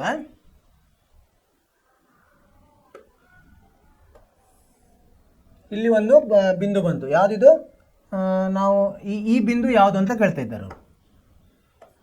ಈ ಬಿಂದು ಏನಂತ ಹೇಳಿದ್ದಾರೆ ಅವರು, ಸಮಾನ ದೂರದಲ್ಲಿ, ಇದು ಸಮಾನ ದೂರದಲ್ಲಿದೆ ಅಂತ ಹೇಳಿದ್ದಾರೆ. ಇದೊಂದು ಪಿ ಅಂತ ಹಿಡಿಬೋದು. ಅವಾಗ ಏನು ಮಾಡಬೇಕು ನಾವು, ಇದರ ನಡುವಿನ ಅಂತರ ಇದು ಹೇಗಿರ್ತದೆ, ಅದು 0 ಮತ್ತು ವಾಯ್ ರೂಪದಲ್ಲಿ ಇರ್ತದೆ. ವಾಯ್ ಬೆಲೆಯನ್ನು ಕಂಡುಹಿಡಿಬೇಕು. ಸೊ ಈ ಎಕ್ಸ್ ಅಂಕರ್ 0 ಇರ್ತದೆ. ಸೊ ನಾವು ಸೂತ್ರದಲ್ಲಿ ಹಾಕಿದಾಗ ಎರಡನ್ನ ಏನು ಮಾಡಬೇಕು, ಬಿ ಪಿ ಸಮ ಎ ಪಿ ಮಾಡಬೇಕು. ಅಥವಾ ಎರಡು ಕಡೆ ವರ್ಗ ಮಾಡಿದರೆ ಬಿ ಪಿ ವರ್ಗ ಸಮ ಎ ಪಿ ವರ್ಗ. ಬಿ ಪಿ ಹೆಂಗೆ ಕಂಡುಹಿಡಿತೀವಿ ನಾವು, ಋಣ 4 ಋಣ 0 ವರ್ಗ ಸಂಕಲನ 3 ಋಣ ವಾಯ್ ವರ್ಗ ಸಮ ಎ ಪಿ ವರ್ಗ. ಹೆಂಗೆ ಕಂಡುಹಿಡಿತೀವಿ, ಎ ಪಿ ವರ್ಗ 6 ಋಣ 0 ವರ್ಗ ಸಂಕಲನ 5 ಋಣ 4 ವರ್ಗ. ಈ ಥರ ಕಂಡುಹಿಡಿತೀವಿ. ಇದನ್ನು ನಾವು ಸರಳ ಮಾಡಿದಾಗ ನಮಗೆ ವಾಯ್ ಬೆಲೆ ಬರ್ತದೆ. ವಾಯ್ ಸಮ 9 ಬರ್ತದೆ. ಸೊ ಅಂದರೆ ಈ ಬೆಲೆ ಪಿ ಇದು ಎಷ್ಟಾಯಿತು, ಪಿ 0 ಮತ್ತು ವಾಯ್ ಅಂತ ಹೇಳಿದ್ರೆ ಇದು ಪಿ 0 9 ಈ ಥರ ಬರೀಬೇಕು ಉತ್ತರ. ಇಲ್ಲಿ ಇದು ಪಿಯ ನಿರ್ದೇಶಾಂಕಗಳು ಸಿಗ್ತವೆ. ಅರ್ಥವಾಯ್ತಲ್ಲ ವಿದ್ಯಾರ್ಥಿಗಳೇ. ಇದು ಸಹ ನೀವು ಮನೆ ಕೆಲಸ, ಯಾವುದು ಮನೆ ಕೆಲಸ ಮಾಡೋಕ್ಕೂ ನಾನು ನಿಮಗೆ ವಿವರಣೆ ಮಾಡಿದ್ದೀನಿ. ಕೇವಲ ಅದನ್ನು ಸರಳ ಮಾಡೋದು ನೀವು ಮನೆ ಕೆಲಸ ಮಾಡಬೇಕಾಗ್ತದೆ. ಈಗ ಇಲ್ಲಿವರೆಗೆ ನಾವು 5 ಉದಾಹರಣೆಗಳನ್ನು ನೋಡಿದ್ವಿ. ಇನ್ನು ಮುಂದೆ ಏನಾಗ್ತದೆ, ಅಭ್ಯಾಸ ಶುರು ಆಗ್ತದೆ. ಅಭ್ಯಾಸವನ್ನು ನಾವು ಈಗ ಶುರು ಮಾಡೋಣಂತೆ. ಅಭ್ಯಾಸ 7.1. ಅಭ್ಯಾಸ 7.1 ಇವು ಸಹ ನೀವು ಮನೆ ಕೆಲಸ ಮಾಡಬೇಕು. ಆದರೆ ನಾನು ಇಲ್ಲಿ ನಿಮಗೆ ಹೇಳ್ತೀನಿ ಅದನ್ನು ಹೆಂಗೆ ಮಾಡೋದು ಅಂತ. ಅದನ್ನು ನೀವು ಮನೆಯಲ್ಲಿ ಮತ್ತೆ ಉದಾಹರಣೆ ಸಹಿತ ಈ ಅಭ್ಯಾಸವನ್ನು ಮಾಡಬೇಕಾಗ್ತದೆ. 1ನೇ ಪ್ರಶ್ನೆ, ಕೆಳಗಿನ ಬಿಂದುಗಳ ಜೋಡಿಗಳ ನಡುವಿನ ದೂರವನ್ನು ಕಂಡುಹಿಡಿಯಿರಿ. ಮಾಡೋಣಂತೆ. ಇಲ್ಲಿ 1ನೇ ಮುಖ್ಯ ಪ್ರಶ್ನೆ, ಇದರಲ್ಲಿ 1ನೇ ಪ್ರಶ್ನೆ. ಈಗೇನು ಮಾಡೋಣ, 2 ಬಿಂದುಗಳನ್ನು ಕೊಟ್ಟಾರಲ್ಲ, ನಾನು ಎ ಮತ್ತು ಬಿ ಅಂತ ತೊಗೊಂಡು, ಎ 2 3 ಬಿ ಎಷ್ಟು ಕೊಟ್ಟಿದ್ದಾರೆ, 4 1 ಕೊಟ್ಟಿದ್ದಾರೆ. ಈಗ ನಾವೇನು ಕಂಡುಹಿಡಿಬೇಕು, ಎ ಬಿ ಕಂಡುಹಿಡಿಬೇಕು. ಎ ಬಿ ಹೆಂಗೆ ಕಂಡುಹಿಡಿತೀವಿ, ಸೂತ್ರವನ್ನು ಹಾಕೋಣ. ವರ್ಗಮೂಲ x2 ಋಣ x1 ವರ್ಗ ಸಂಕಲನ y1 ವರ್ಗ. ನೀವು x1 ಮೊದಲು ತೊಗೊಂಡು x2 ಎರಡನೇ ಸಲ ಆಮೇಲೆ ತೊಗೊಂಡ್ರು ಏನು ಅದಕ್ಕೆ ಸಮಸ್ಯೆ ಇಲ್ಲ. ಇಲ್ಲಿ x ಮತ್ತು x2 ಎಷ್ಟು, ಇದು ಏನಾಗುತ್ತೆ, ಇದು x1 ಆಗುತ್ತೆ, ಇದು y1 ಆಗುತ್ತೆ, ಇದು x2 ಆಗುತ್ತೆ, ಇದು y2 ಆಗ್ತದೆ. ಎರಡನೇ ಬಿಂದುಗೆ 2 ಅಂತ ತಗೋತೀವಿ, ಒಂದನೇ ಬಿಂದುಗೆ 1 ಅಂತ ತಗೋತೀವಿ. ಈಗ ಇಲ್ಲಿ ಆದೇಶಿಸೋಣ. 4 ಋಣ 2 ವರ್ಗ ಸಂಕಲನ 1 ಋಣ 3 ವರ್ಗ. 4 ಋಣ 2 ಎಷ್ಟು, 2 ಅಂದರೆ ಇದು 2ರ ವರ್ಗ ಸಂಕಲನ, ಇದು ಋಣ 2ರ ವರ್ಗ ಆಗ್ತದೆ. ಇದನ್ನು ಸರಳ ಮಾಡಿದಾಗ ಏನಾಗ್ತು, 2ರ ವರ್ಗ 4 ಋಣ 2ರ ವರ್ಗ ಅದು ಸಹ ಧನ 4 ಏನಾಯ್ತು. ಈಗ ಋಣ 8. ಇದನ್ನು ಹೆಂಗೆ ಬರಿಬೋದು ನಾವು, 2 ಋಣ 2 ವರ್ಗಮೂಲ 2 ಅಂತ ಬರಿಬೋದು. ಅರ್ಥವಾಯಿತು ವಿದ್ಯಾರ್ಥಿಗಳು, ಸರಳವಾಗಿದೆ. ಮೊದಲು 2 ಬಿಂದುಗಳನ್ನು ಕೊಟ್ಟಿದ್ದಾರೆ, ಅದಕ್ಕೆ ಏನು 2 ಹೆಸರು ಕೊಟ್ಟಿವಿ ನಾವು, ಒಂದು ಎ ಅಂತ ಒಂದು ಬಿ ಅಂತ. ಆಮೇಲೆ ಒಂದನೇ ಬಿಂದುಗೆ ಎಕ್ಸ್ ಅದರ ನಿರ್ದೇಶಾಂಕ x1 ಅಂದ್ವಿ, y ನಿರ್ದೇಶಾಂಕವನ್ನು y1 ಅಂದ್ವಿ. ಅದೇ ಥರ ಬಿದಲ್ಲಿ x2 y2 ಆಯಿತು. ಸೂತ್ರವನ್ನು ಬರೆದ್ವಿ. ಏನು ಸೂತ್ರ, x2 ಋಣ x1 ವರ್ಗ ಸಂಕಲನ y2 ಋಣ y1 ವರ್ಗ ಇದರ ವರ್ಗಮೂಲ. ಇದು 2 ಬಿಂದುಗಳ ನಡುವಿನ ಸೂತ್ರ. ಅದನ್ನು ಸರಳಗೊಳಿಸಿದಾಗ ನಮ್ಗೆ ಎಷ್ಟು ಬಂತು, ಋಣ 8. ಋಣ 8 ಅಂದರೆ 2 ವರ್ಗಮೂಲ 2. ಉತ್ತರವನ್ನು ನೋಡೋಣ. ಸರಿಯಾಗಿದೆ ಉತ್ತರ, ಸರಿಯಾದ ಉತ್ತರ. ಹೀಗೆ ಎರಡನೇ ಪ್ರಶ್ನೆಗೆ ಹೋಗೋಣಂತೆ. ಇದರಲ್ಲಿಯೇ ಎರಡನೆಯ ಉಪ ಪ್ರಶ್ನೆ ಏನಿದೆ, ಇಲ್ಲಿ 2 ಬಿಂದುಗಳನ್ನು ಕೊಟ್ಟಿದ್ದಾರೆ. ಎ ಎಷ್ಟಿದೆ, ಒಂದನೇದಕ್ಕೆ ಎ ನೋಡಂತೆ ಋಣ 5 7, ಎರಡನೇದಕ್ಕೆ ಬಿ ನೋಡಂತೆ ಋಣ 1 3. ಈಗ ಋಣ ಬಂದಾಗ ಸ್ವಲ್ಪ ಹುಷಾರಾಗಿರಬೇಕು. ಅವಾಗ ಋಣ ಮತ್ತು ಋಣ ಧನ ಆಗ್ತಿರ್ತದೆ, ಅವು ಹುಷಾರಾಗಿರಬೇಕು. x1 ಇದು y1, ಇದು x2 ಇದು y2. ಈಗ ಎ ಬಿ ಪರಿಹಾರ. ಎ ಬಿ ಹೆಂಗೆ ಕಂಡು ಹಿಡಿತೀವಿ ನಾವು, ಸೂತ್ರವನ್ನು ಬರೆಯೋಣ. ಏನು, x1 ಋಣ x2 ವರ್ಗ ಸಂಕಲನ y1 ಋಣ y2 ವರ್ಗ. ಹಿಂದಿನ ಸದೇ ನಾ ಏನು ಬರೆದೆ, x2 ಋಣ x1 ಮೊದಲು ತೊಗೊಂಡೆ, ಇಲ್ಲಿ x1 ಋಣ x2 ತೊಗೊಂಡು, ಎಲ್ಲ ಒಂದೇ, ಏನು ಅದರಿಂದ ತಪ್ಪಾಗಲ್ಲ. x1 ಎಷ್ಟಿದೆ, ಋಣ 5 ಇದೆ, ಋಣ 5. ಆಮೇಲೆ x2 ಎಷ್ಟಿದೆ, ಋಣ 1 ಇದೆ, ಮತ್ತು ಇಲ್ಲೊಂದು ಋಣ ಇದೆ. ಆದ್ದರಿಂದ ಏನಾಗ್ತದೆ, ಋಣ ಋಣ ಧನ ಆಗಿ ಧನ 1 ಆಗ್ತದೆ ವರ್ಗ ಸಂಕಲನ. y1 ಎಷ್ಟಿದೆ, 7 ಇದೆ, ಋಣ y2 ಎಷ್ಟಿದೆ, 3 ಇದೆ, ಇದರ ವರ್ಗ. ಇದೆಷ್ಟಾಯಿತು, ವರ್ಗಮೂಲ. ಋಣ 5 ಧನ 1 ಅಂದರೆ ಋಣ 4ರ ವರ್ಗ ಸಂಕಲನ 4ರ ವರ್ಗ. ಇದೆಷ್ಟಾಯಿತು, ಋಣ 16 ಸಂಕಲನ 16. ಅಂದರೆ 16ನ ಹೊರಗೆ ತೊಗೊಂಡ್ರೆ 4 ಹೊರಗೆ ಬರ್ತದೆ, 4 ಋಣ 2 ಉತ್ತರ ಬರ್ತದೆ. 16 ಕೂಡಿಸಿದ್ರೆ 32. 32 ಹೆಂಗೆ ಬರಿಬೋದು, 16 ಗುಂಡ್ಲೆ 2 ಅಂತ ಬರಿಬೋದು. 16ನ್ನು ಹೊರಗೆ ತೆಗೆದ್ರೆ, ವರ್ಗಮೂಲದಿಂದ ಹೊರಗೆ ತೆಗೆದ್ರೆ 4 ಆಗ್ತದೆ. 4 ವರ್ಗಮೂಲ 2 ಉತ್ತರ ಸರಿಯಾಗಿದೆ. ಅರ್ಥವಾಯಿತು ವಿದ್ಯಾರ್ಥಿಗಳೇ. ಏನಂದರೆ ಋಣ ಇದ್ದಾಗ ಸ್ವಲ್ಪ ಹುಷಾರಾಗಿರಬೇಕು. ಯಾಕಂದರೆ ಸೂತ್ರದಲ್ಲಿ ಮತ್ತೆ ಒಂದು ಋಣ ಇದೆ, ನಿಮ್ಮ ಬಿಂದುಗಳು ಋಣ ಇದ್ದರೆ ಋಣ ಋಣ ಧನ ಆಗ್ತದೆ. ಸೊ ಅದು ಒಂದು ಕಾಳಜಿಯಿಂದ ಮಾಡಬೇಕಾಗ್ತದೆ. ನಿಮ್ಗೆ ಅರ್ಥವಾಯಿತು. ಮುಂದೆ ಹೋಗೋಣಂತೆ ಮೂರನೇ ಪ್ರಶ್ನೆ, ಮೂರನೇ ಉಪ ಪ್ರಶ್ನೆ. ಇಲ್ಲಿಯೂ 2 ಬಿಂದುಗಳನ್ನು ಕೊಟ್ಟಿದ್ದಾರೆ. ಯಾವ ಥರ ಕೊಟ್ಟಿದ್ದಾರೆ ನೋಡಿ, ಎ ಬಿ ಅಂತ ಕೊಟ್ಟಿದ್ದಾರೆ. ಬಿ ಅನ್ನು ಋಣ ಎ ಋಣ ಬಿ ಕೊಟ್ಟಿದ್ದಾರೆ. ಇರಲಿ, ಋಣ ಎ ಋಣ ಬಿ ಕೊಟ್ಟಿದ್ದಾರೆ, ಏನು ಅಡ್ಡಿ ಇಲ್ಲ. ಈಗ ಪರಿಹಾರ ನಾವೇನು ಕಂಡುಹಿಡಬೇಕು, ಎ ಬಿ ಕಂಡುಹಿಡಿಬೇಕು. ಸೂತ್ರವನ್ನು ಬರೆಯೋಣಂತೆ. ವರ್ಗಮೂಲ x1 ಋಣ x2 ವರ್ಗ ಸಂಕಲನ y1 ಋಣ y2 ವರ್ಗ. ಇದು x1 ಆಗುತ್ತೆ, ಇದು y1, ಇದು x2, ಇದು y2.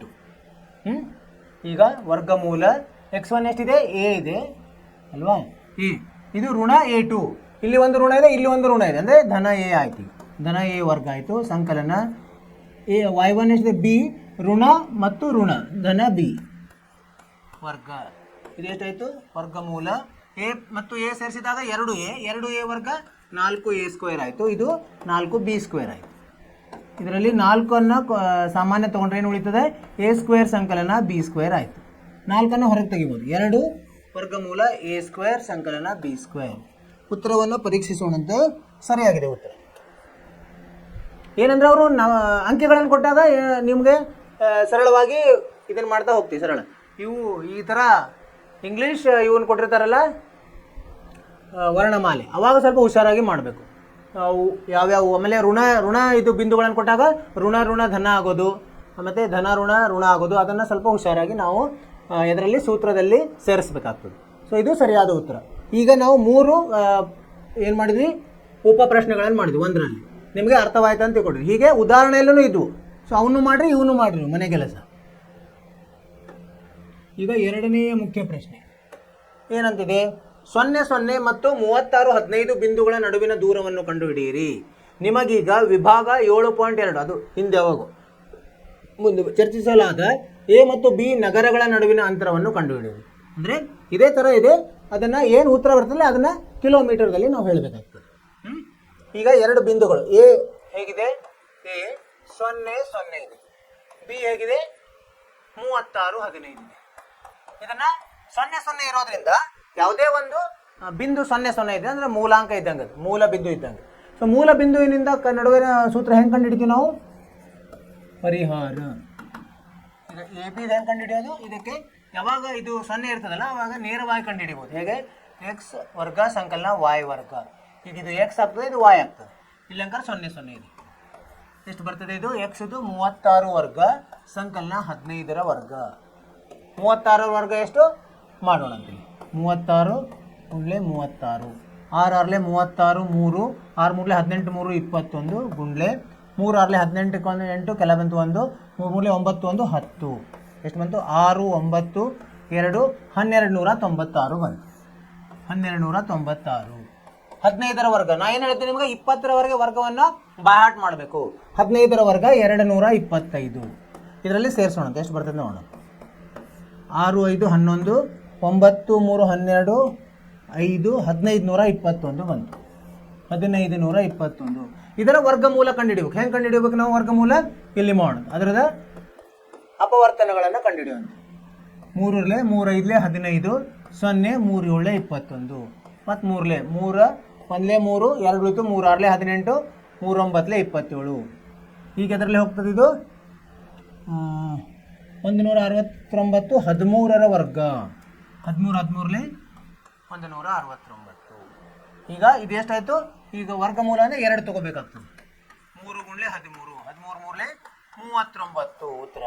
ಈಗೇನೋ ಇದರ ನಡುವಿನ ಅಂತರ 39 ಅಂದರೆ ನಗರಗಳು ಇದ್ದು ಅಂದರೆ ಈ ನಗರಗಳ ನಡುವಿನ ಅಂತರ ಎಷ್ಟಾಗ್ತದೆ, 39 ಕಿಲೋಮೀಟರ್ ಆಗ್ತದೆ. ಉತ್ತರವನ್ನು ನೋಡಂತೆ. ಸರಿಯಾಗಿದೆ, 39 ಸರಿಯಾದ ಉತ್ತರ. ಏನು ಮಾಡಿದಿಲ್ಲ, 2 ಬಿಂದುಗಳನ್ನು ಕೊಟ್ಟಿದ್ದಾರೆ. ಒಂದು ಬಿಂದು ಹೇಗಿದೆ, ಅದು ಮೂಲ ಬಿಂದು ಇದೆ. ಆದ್ದರಿಂದ ನಮ್ಮ ಸೂತ್ರವು ಸ್ವಲ್ಪ ಬದಲಿ ಆಗ್ತದೆ, ಸರಳ ಆಗ್ತದೆ.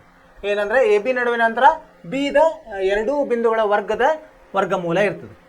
36 ವರ್ಗ ಸಂಕಲನ 15 ವರ್ಗ. ಅದನ್ನು ಸರಳಗೊಳಿಸಿದಾಗ ಇದು ಮಾತ್ರ ನೀವು ತುಂಬ ಮುಖ್ಯವಾಗಿರ್ತದೆ. ವರ್ಗಮೂಲ ವರ್ಗ ಅವೆಲ್ಲ ನೆನಪಿರ್ಬೇಕು ನೀವು. ಸೊ ಉತ್ತರ 39 ಬಂತು. ಇವು ಎ ಮತ್ತು ಬಿ 2 ನಗರಗಳಾಗಿರೋದ್ರಿಂದ ಅವುಗಳ ನಡುವಿನ ಅಂತರ ಕಿಲೋಮೀಟರ್ದಲ್ಲಿ ಹೇಳ್ತೀವಿ. ಎ ಮತ್ತು ಬಿ ನಗರಗಳ ನಡುವಿನ ಅಂತರ ಎಷ್ಟು, 39 ಕಿಲೋಮೀಟರ್. ಸರಿಯಾದ ಉತ್ತರ. ನಿಮಗೆ ಅರ್ಥವಾಯ್ತು ಅಂತ ತಿಳ್ಕೊಂಡಿನ ವಿದ್ಯಾರ್ಥಿಗಳೇ. 2ನೇ ಪ್ರಶ್ನೆ ಆಯಿತು. 3ನೇ ಪ್ರಶ್ನೆಗೆ ಹೋಗೋಣಂತೆ. 3ನೇ ಪ್ರಶ್ನೆ ಏನಿದೆ ನೋಡೋಣ. 1 5 2 3 ಮತ್ತು -2 -11 ಎಂಬ ಬಿಂದುಗಳು ಸರಳ ರೇಖಾಗತವೇ ಎಂದು ನಿರ್ಣಯಿಸಿರಿ. ನಾವು ಈ ಒಂದು ಉದಾಹರಣೆ ಮಾಡಿದ್ವಿ, ಇದು ಅದೇ ಥರ ಇದು ಮಾಡಬೇಕು. ಏನಂದರೆ 3 ಬಿಂದುಗಳನ್ನು ಕೊಟ್ಟಿದ್ದಾರೆ. ಇಲ್ಲಿ ಒಂದು ಈ ಥರ 3 ಬಿಂದುಗಳನ್ನು ಕೊಟ್ಟಿದ್ದಾರೆ. ಇಲ್ಲಿ ಎ ಇದೆ, ಎ ಎಷ್ಟಿದೆ, ಎ ಅಂತ ತೊಗೊಂಬಂತೆ 1ನೇ ಬಿಂದು ಅನ್ನು 1 5. ಆಮೇಲೆ ಬಿ ತೊಗೊಂಬಣ, ಎಷ್ಟು ಕೊಟ್ಟಿದ್ದಾರೆ ಅವರು, 2 3. ಸಿ ಎಷ್ಟು ತೊಗೊಂಬಣ, ಎಷ್ಟು ಕೊಟ್ಟಿದ್ದಾರೆ, -2 -11 ಈ ಥರ ಕೊಟ್ಟಿದ್ದಾರೆ. ಈಗ ನಾವು ಪರಿಹಾರ ಏನು ಮಾಡಬೇಕು, 3ಗಳ ನಡುವಿನ ಅಂತರವನ್ನು ಕಂಡುಹಿಡಿಬೇಕು. ಮೊದಲು ಎ ಬಿ ಎಷ್ಟಾಗುತ್ತೆ, ಈ ಸೂತ್ರದ ಪ್ರಕಾರ x1 - x2 ವರ್ಗ ಸಂಕಲನ y1 - y2 ವರ್ಗ. ಎಷ್ಟಾಗ್ತದೆ, ಋಣ x1 ಎಷ್ಟಿದೆ 1 -2 ವರ್ಗ ಸಂಕಲನ ಇದು ಈಗ ಇದು x1 ಇದು x2 ಇದು y1 ಇದು y2. ಈಗ ಬಿ ಸಿ ನೋಡಿದಾಗ ಇದು x1 ಇದು x2 ಇದು y1 ಇದು y2 ಆಗ್ತದೆ. ಸಂಕಲನ y1 ಎಷ್ಟಿದೆ 5 -3 ವರ್ಗ. ಇದನ್ನು ಸರಳ ಮಾಡಿದಾಗ ಏನು ಬರ್ತದೆ, 1 -2 ಋಣ 1 ವರ್ಗ ಧನ 1 ಸಂಕಲನ ಇದು 5 3 ಹೋದ್ರೆ 2 4 ಅಂದರೆ -5 ಆಯಿತು ಉತ್ತರ. ಎ ಬಿ ಬಿ ಸಿ ಎಷ್ಟಾಗುತ್ತೆ ನೋಡ್ರಿ, ಬಿ ಸಿ ಇದು ಇದು ಋಣ ಇದೆ ಅಂದರೆ 2 ಋಣದ್ದು ಋಣ ಅಂದರೆ ಧನ ಆಗ್ತದೆ. ಧನ 2 ವರ್ಗ ಸಂಕಲನ 3 ಋಣದ್ದು ಋಣ ಅಂದರೆ ಧನ ಆಗ್ತದೆ. 3 ಸಂಕಲನ 11 ವರ್ಗ. ಇದೆಷ್ಟಾಯಿತು? 4ರ ವರ್ಗ ಎಷ್ಟು? 16. ಸಂಕಲನ 14ರ ವರ್ಗ ಎಷ್ಟು? 14ರ ವರ್ಗ 4 4 16 6 ಕಿಲೋಮೀಟರ್ 4 1 4 1 5 ಇದು 14 196. ಇದನ್ನು ಸರಳಗೊಳಿಸಿದರೆ ಎಷ್ಟಾಗ್ತದೆ? 6 6 12 212 ಆಗ್ತದೆ. ಹೌದಿಲ್ಲ? 190 212 ಸರಿ ಇದೆ. ಆಮೇಲೆ ಸಿ ಎ ನೋಡೋಣ ಈಗ, ಅಥವಾ ಎ ಸಿ ಅಥವಾ ಸಿ ಎ ಯಾವುದು ನೋಡೋಣ. ಎಷ್ಟು ಬಂತಿದೆ? ಎ ಮತ್ತು ಇದು 1 ಋಣ 2 ಅಂದರೆ 1 ಧನ 2 ಆಗ್ತದೆ ವರ್ಗ ಸಂಕಲನ 5 ಋಣ 11 ಎಷ್ಟಾಗ್ತದೆ? 5 ಸಂಕಲನ 11 ವರ್ಗ ಎಷ್ಟಾಯ್ತಿದು? 3ರ ವರ್ಗ 9. 16ರ ವರ್ಗ 16 256 ಅಲ್ಲ 16 16 6ರಲ್ಲಿ 36 6 ಕಿಲೋಮೀಟರ್ 3 6 1 6 3 9 16 256. ಇದು ಎಷ್ಟು ಬಂತು? 265. ಈಗ ಇವು ಮೂರನ್ನ ನಾವು ಒಂದು ತಾಳೆ ನೋಡಿದಾಗ ಎಷ್ಟು ಬರ್ತದೆ? ಇವು ಸಮ ಬರುವುದಿಲ್ಲ. ಎ ಬಿ ಸಂಕಲನ ಬಿ ಸಿ ಸಮವಿಲ್ಲ ಸಿ ಎ ಆಗ್ತದೆ. ಆದ್ದರಿಂದ 3 ಬಿಂದುಗಳು ಏನಂತ ಹೇಳ್ಬೋದು ನಾವು? ಸರಳ ರೇಖಾಗತ ಅಲ್ಲ. ಬಿಂದುಗಳು ಸರಳ ರೇಖಾಗತವಲ್ಲ, ಇಲ್ಲ ಈ ಥರ ಬರೀಬೇಕು. ಇವು 3 ಸೇರಿಸಿದ್ರೆ ಇದು 4ನೇದ ಉತ್ತರಕ್ಕೆ ಸರಿ ಬರೋದಿಲ್ಲ ಅದು. ಹೀಗಾಗಿ ಯಾಕಂದರೆ ನೋಡಿ ಇದು ಕಡಿಮೆ ಇದೆ. ಇದನ್ನು ನೀವು ಬೇಕಂದರೆ ಮನೆ ಕೆಲಸ ಮಾಡ್ತಿರ್ತಿರಲ್ಲ, ಇದು ವರ್ಗಮೂಲವನ್ನು ಕಂಡುಹಿಡಿಯಿರಿ. ವರ್ಗಮೂಲವನ್ನು ಕಂಡುಹಿಡಿದಾಗ ನಿಮಗೆ ಗೊತ್ತಾಗ್ತದೆ.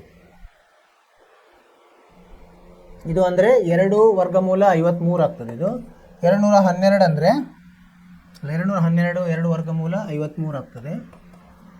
ಆಮೇಲೆ ಇದು ಏನು ಮುಂದೆ ಹೋಗಲ್ಲ, ಇದು ಹಾಗೆ ಇರ್ತದೆ. ಇದು ಪುನಃ 265 ಅದನ್ನು ಮತ್ತೆ ನಾವು ಕಡಿಮೆ ಮಾಡಲಿಕ್ಕೆ ಬರೋದಿಲ್ಲ. ವರ್ಗಮೂಲವನ್ನು ನಾವು ಭಾಗಾಕಾರ ವಿಧಾನದಿಂದ ಕಂಡುಹಿಡಿದು ಇವನ್ನೆಲ್ಲ ಕಂಡುಹಿಡಿದ್ರೆ ಇದು ಹೀಗೆ ಎ ಬಿ ಸಂಕಲನ ಬಿ ಸಿ ಸಿ ಎಗೆ ಸಮ ಇರೋದಿಲ್ಲ. ಆದ್ದರಿಂದ ಬಿಂದುಗಳು ಸರಳ ರೇಖೆಯಲ್ಲಿ ಇಲ್ಲ ಅಂತ ನಾವು ಹೇಳ್ಬೋದು. ಅರ್ಥವಾಯ್ತು ವಿದ್ಯಾರ್ಥಿಗಳೇ? ಏನಂದರೆ ಮೂಲ ಉದ್ದೇಶ ಏನಿದೆ ಇಲ್ಲಿ? 2 ಬಿಂದುಗಳ ನಡುವಿನ ಅಂತರ ಕಂಡುಹಿಡಿಯೋದು. ಎ ಬಿ ಕಂಡುಹಿಡಿಬೇಕು, ಬಿ ಸಿ ಕಂಡುಹಿಡಿಬೇಕು, ಎ ಸಿ ಕಂಡುಹಿಡಿಬೇಕು. ಅದೇನಾದರೂ ಒಂದು ವೇಳೆ ಎ ಬಿ ಸಂಕಲನ ಬಿ ಸಿ ಸಮ ಎ ಸಿ ಬಂದರೆ ಮಾತ್ರ ಇದು 3 ಒಂದೇ ರೇಖೆಯಲ್ಲಿದೆ ಅಂತ ಹೇಳ್ಬೋದು. ಇಲ್ಲವಂದರೆ ಇಲ್ಲ. ಅರ್ಥವಾಯಿತು? ಇಲ್ಲಿವರೆಗೆ ಏನೇನು ನಾವು ಚರ್ಚಿಸಿದ್ವಿ? ಇದು ರೇಖಾಗಣಿತ. ಎಂಥ ರೇಖಾಗಣಿತ? ನಿರ್ದೇಶಾಂಕ ರೇಖಾಗಣಿತ.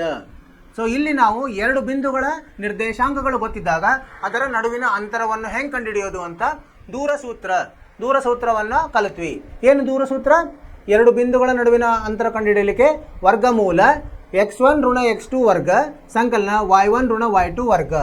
ಇದು 2 ಬಿಂದುಗಳು ಗೊತ್ತಿರಬೇಕಾದ್ರೆ ಅದರಲ್ಲಿ ಇನ್ನೊಂದು ಏನು ಸೂತ್ರವನ್ನು ನಾವು ಕಲಿತ್ವಿ? ಮೂಲ ಬಿಂದುವಿನಿಂದ ಯಾವುದೇ ಬಿಂದುವಿನ ನಡುವಿನ ಅಂತರ. ಅದಕ್ಕೇನು ಮಾಡಬೇಕು? ಅದು ಓ ಅಂತ ಹೇಳಿದ್ರೆ ಓ ಎ ಅಥವಾ ಓ ಬಿ ಹೆಂಗೆ ಕಂಡುಹಿಡಿಯಬೇಕು? ವರ್ಗಮೂಲ ಎಕ್ಸ್ ವರ್ಗ ಸಂಕಲನ y ವರ್ಗ. ಎಕ್ಸ್ ವೈ ಯಾವುದು? ಒಂದು ಏನಿದೆಯಲ್ಲ ಮೂಲ ಬಿಂದು ಬಿಟ್ಟು ಇನ್ನೊಂದು ಬಿಂದು ಇರ್ತಲ್ಲ ಅದರ ನಿರ್ದೇಶಾಂಕಗಳು. ಸೊ ಇವನ್ನೆರಡು ಉಪಯೋಗಿಸಿ ನಾವು ಇಲ್ಲಿ ಲೆಕ್ಕಗಳನ್ನು ಮಾಡಿದ್ವಿ. ಈಗ ಅಭ್ಯಾಸವನ್ನು ಮಾಡಿದ್ವಿ. ನೀವೇನು ಮಾಡಬೇಕು? ಇದನ್ನೆಲ್ಲ ಮನೆ ಕೆಲಸ ಮಾಡಬೇಕು, ಪುನರಾವರ್ತನೆ ಮಾಡಬೇಕು, ಜಾಸ್ತಿ ಅಭ್ಯಾಸ ಮಾಡಬೇಕು, ಮನೆ ತಟ್ಟು ಮಾಡ್ಕೋಬೇಕು. ನೀವು ಮಾಡ್ತೀರಿ ಅಂತ ನನಗೆ ವಿಶ್ವಾಸ ಇದೆ. ಸೊ ಮುಂದಿನ ಇದರಲ್ಲಿ ಅಭ್ಯಾಸದ ಮುಂದಿನ ಪ್ರಶ್ನೆಗಳನ್ನು ಮಾಡೋಣಂತೆ. 4, 5, 6 ಮುಂದಿದೆ, 10ರವರೆಗಿದೆ. ಅದನ್ನು ಮುಂದಿನ ತರಗತಿಯಲ್ಲಿ ಮಾಡೋಣಂತೆ. ಅಲ್ಲಿವರೆಗೆ ನೀವೇನು ಮಾಡಬೇಕು? ನಿಮ್ಮ ಆರೋಗ್ಯದ ಬಗ್ಗೆ ಕಾಳಜಿ ತಗೊಳ್ಳಿ, ಪಠ್ಯೇತರ ಚಟುವಟಿಕೆಯಲ್ಲಿ ಭಾಗವಹಿಸಿ ಮತ್ತು ಅಭ್ಯಾಸವನ್ನು ಸಹ ಮಾಡಿ. ಇವೆಲ್ಲ ಹೇಳ್ತಾ ಇವತ್ತಿನ ತರಗತಿಯನ್ನು ಮುಗಿಸ್ತಾ ಇದ್ದೀನಿ. ಮುಂದಿನ ತರಗತಿವರೆಗೆ ನಿಮಗೆ ಶುಭವಾಗಲಿ. ನಮಸ್ಕಾರ.